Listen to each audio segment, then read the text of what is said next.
Olá, meu povo, esse aqui vai ser um quadro um pouco diferente. Eu peguei um livro que chama Mitologia Nórdica, do autor Neil Gaiman, e eu somente vou ler as histórias para vocês. Nenhum desses conteúdos é meu, eu só vim aqui recitar. Teve um pessoal, uns amigos meus que pediram para eu falar um pouco da minha religião e de tudo isso. Então eu vou começar por esse livro. Ele é bem fiel, eu gosto muito, é um conteúdo que eu acho sensacional, muito próximo da realidade, né?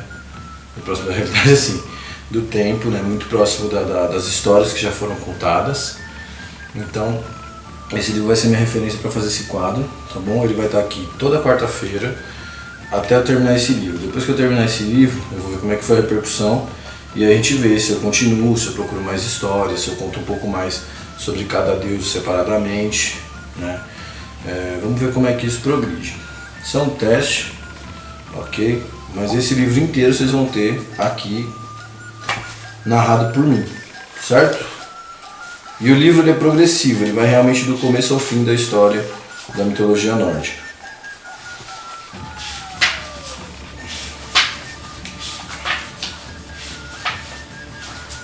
O primeiro capítulo que ele tem aqui é Antes do Princípio e o que veio depois.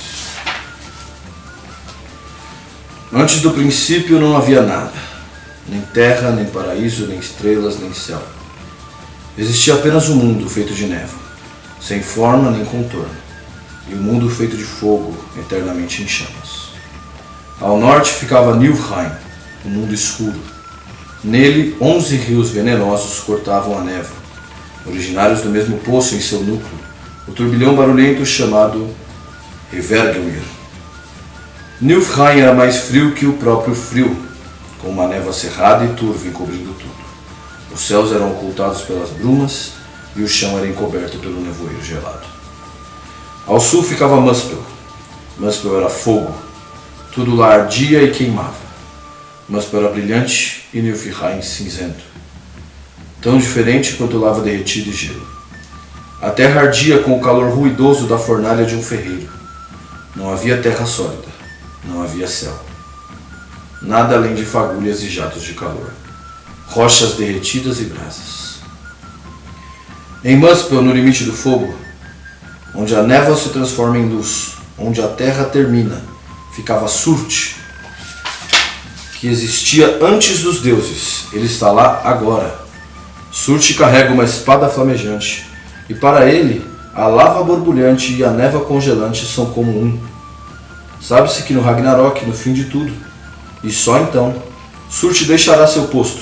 Ele sairá de Muspel com sua espada flamejante e espalhará o fogo pelo mundo, e um a um os deuses cairão diante dele. Entre Muspel e Niflheim havia o vazio, um lugar sem forma, uma lacuna de nada. Os rios do mundo feito de névoa escoavam para esse vazio, que era conhecido como Ginnungagap, a garganta do abismo. Ao longo de um tempo imensurável, os rios venenosos se solidificaram e pouco a pouco formaram enormes geleiras na região entre o fogo e a névoa.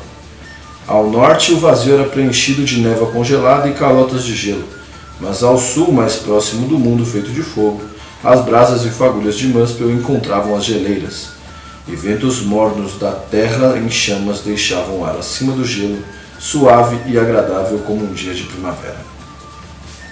No lugar onde o gelo e o fogo se encontravam, o gelo começou a derreter, e nas águas derretidas a vida floresceu.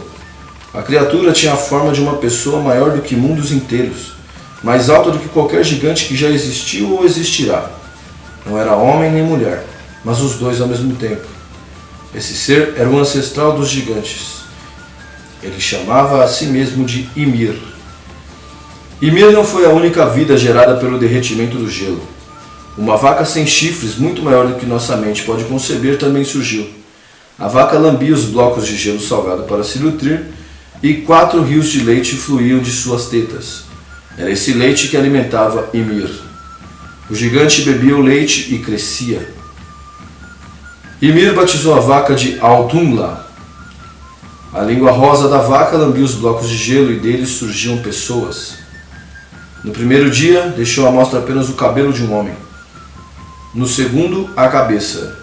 Então, no terceiro, a forma completa foi revelada. Esse homem era Buri, o ancestral dos deuses. Ymir dormia e em seu sono deu à luz. Um gigante homem e uma gigante mulher nasceram de debaixo de sua axila esquerda, e um gigante de 6 cabeças nasceu de suas pernas. Dos filhos de Ymir descendem todos os gigantes. Buri escolheu para si uma esposa entre esses gigantes, e eles tiveram um filho, que chamaram de Bor. Bor deposou Bestla, filha de um gigante, e juntos tiveram 3 filhos, Odin, Vili e Ve. Odin, Vili e Ve, os 3 filhos de Bor, chegaram à idade adulta. Enquanto cresciam, viam ao longe as chamas de Muspel e a escuridão de Niflheim. Mas sabiam que ir a qualquer um desses lugares seria morte certa. Os irmãos estavam presos para sempre em Ginnungagap. O vasto vazio entre o fogo e a névoa era como não estar em lugar algum. Não havia mar nem areia. Não havia grama, pedras, terras, árvores, céus ou estrelas. Naquele tempo não havia mundo, não havia céu e não havia terra. O vazio não ficava em lugar algum. Era apenas um espaço sem nada, esperando para ser preenchido com vida e existência. Chegara o momento da criação. Ve, Vili e Odin se entreolharam e discutiram sobre o que deveria ser feito, ali no vazio de Ginnungagap. Falaram sobre o universo, sobre a vida e sobre o futuro. Odin, Vili e Ve mataram o gigante Ymir. Era necessário. Era a única forma de criar os mundos. Isso foi o princípio de todas as coisas. A morte que tornou toda a vida possível. Os 3 apunhalaram o enorme gigante. Sangue irrompeu do cadáver de Ymir em quantidades inimagináveis. Rios de sangue salgado como o mar e cinza como os oceanos jorraram numa torrente tão repentina, tão poderosa e tão profunda que varreu e afogou todos os gigantes. Apenas 2, Bergelmir, neto de Ymir, e sua esposa, sobreviveram, subindo em um tronco que os carregou como um barco. Todos os gigantes que existem e tememos hoje são descendentes deles. A partir da carne de Ymir, Odin e os irmãos moldaram a terra. Seus ossos foram empilhados para formar montanhas e desfiladeiros. Toda rocha e todo seixo, toda areia e todo cascalho que vemos hoje foram criados a partir dos dentes e dos fragmentos de osso de Ymir, quebrados e esmagados por Odin, Vili e Ve durante a batalha contra o gigante. Os mares que rodeiam os mundos são o sangue e o suor de Ymir. Ao erguer os olhos para o céu, contemplamos o interior do crânio do gigante, as estrelas que vemos à noite, os planetas e todos os cometas e estrelas cadentes são fagulhas que escapam das chamas de Muspel. E as nuvens já foram o cérebro de Ymir. E quem pode dizer o que elas estão pensando, mesmo agora? O mundo foi feito no formato de um círculo plano, e ao seu redor está o oceano. Os gigantes vivem na periferia, próximo aos mares mais profundos. Para manter os gigantes afastados, Odin, Vili e Ve ergueram um muro a partir dos cílios de Ymir, construindo em torno da parte central do mundo. Eles batizaram de Midgard tudo que havia dentro desse muro. Mas Midgard não era habitada. Tinha belas paisagens, porém ninguém caminhava por suas campinas, nem pescava em suas águas cristalinas. Ninguém explorava as montanhas rochosas, nem contemplava as nuvens no céu. Os irmãos sabiam que nenhum mundo é mundo até ser habitado. Os 3 vagaram por todos os lugares procurando por sinais de vida, mas nada encontraram. Até que na orla de Seixos, à beira do oceano, se depararam com 2 troncos lançados ali pelas marés. O primeiro era um tronco de freixo. O freixo é uma árvore bela e flexível, de raízes profundas. A madeira é boa para entalhar e não quebra nem racha. Do freixo fazem-se bons cabos de ferramenta ou hastes de lança. O segundo tronco estava bem ao lado do primeiro na praia, tão perto que os 2 quase se tocavam.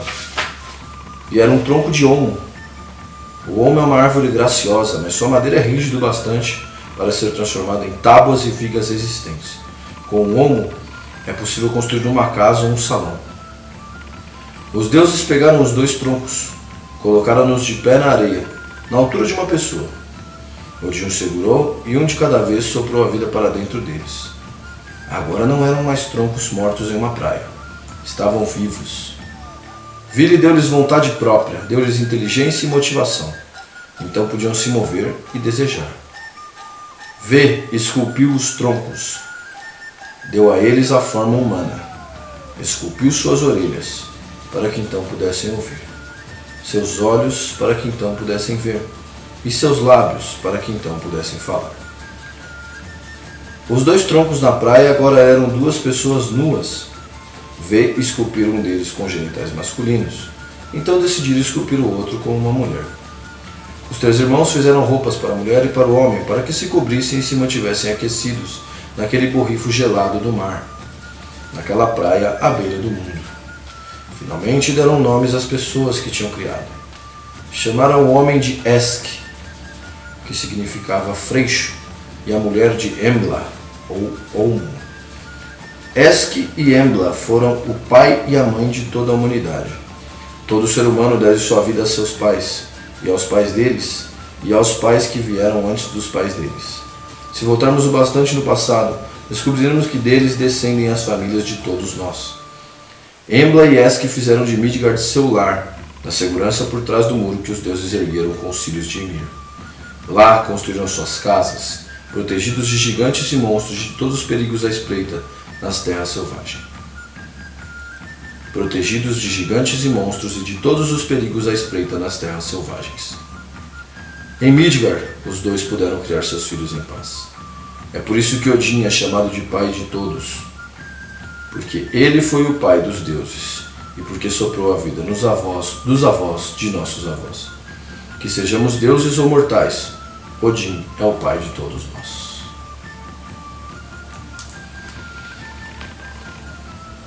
E aí, gostaram da historinha?